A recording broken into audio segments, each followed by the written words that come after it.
Ken Bailey loved being in Upper Egypt and interacting with traditional peasants of the villages of Upper Egypt, um, primarily because he saw these villages as essentially conservative in their values and unchanging in those values.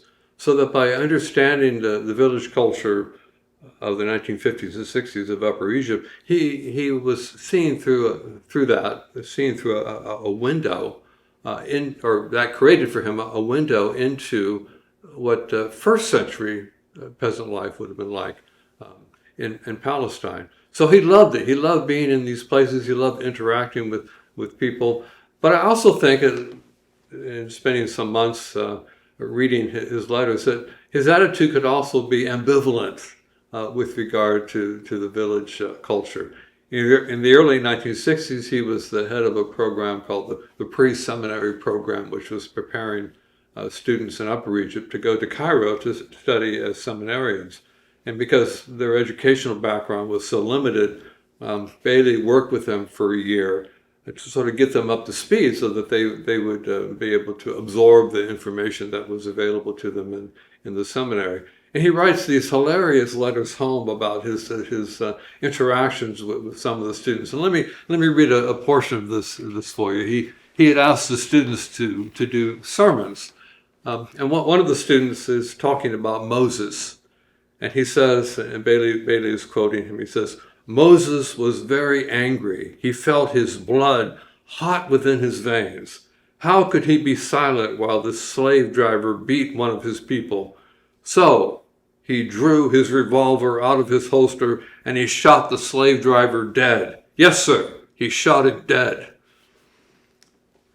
Bailey was completely floored by this, that this student living in the early 1960s would think that Moses would have a revolver in his holster that he could pull out and use to kill somebody.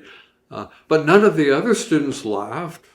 None of the other students they didn't smile. They didn't recognize the incongruity between the idea that Moses, living 3,000 years before them, could have, or 3,000 plus years before them, could have had a revolver.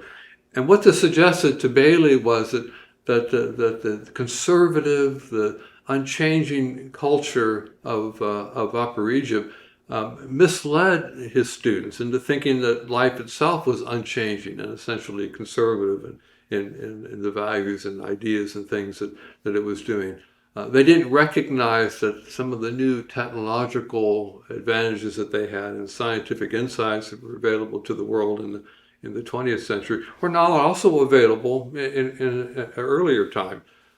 So Bailey often was very frustrated, although he could write very humorously, about these incongruities that he was seeing in the life of Upper Egypt. He tells a story once of going to give a sermon in a traditional village, and he had driven his car an hour or so in Upper Egypt, and he came to a canal which he needed to pass over in order to get to the village.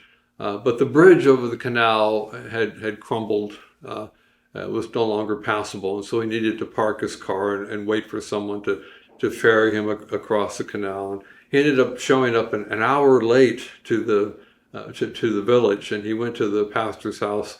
The pastor was not fussed about this at all. He invited Bailey into his house, and they sat and they had a cup of tea, even though the service had already begun. It had, in fact, been going on for perhaps an hour by this point. They still drank their tea, and the pastor took a few moments to feed his ducks, and then they walked over to the church, and they engaged in the usual competition that the Egyptians do as to who's going to pass through the door first. The tradition is that the elder, or the senior, the more important person would pass through first. So always there's this competition, who's going to let the other person pass through. And then this was a very important day in the church because there was going to be a baptism, and so some repair work had gone on in the church during the week. But the repairmen had left sawdust and bits of wood and planking and so forth in the middle of the main hall of the church.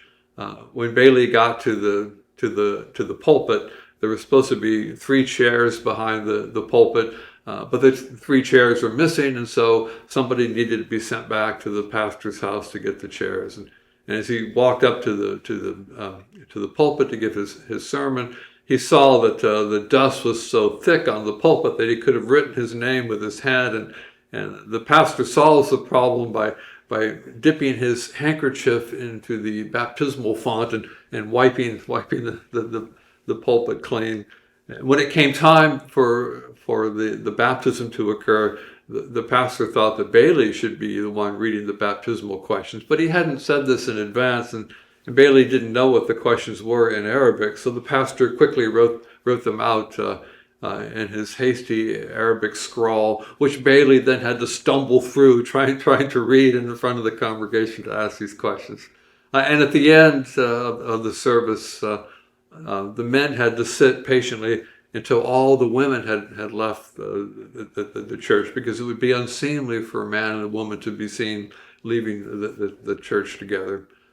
And so Bailey was really frustrated by a lot of the changeless, conservative nature of village life, which often was superstitious, it was hidebound, it prevented people from really moving forward. Nevertheless, this unchanging nature of these communities, as disorganized as they were, and as far as Bailey was concerned, still opened up for him an opportunity to experience culture, a traditional culture of Upper Egypt, which gave him insights into the culture of the first century.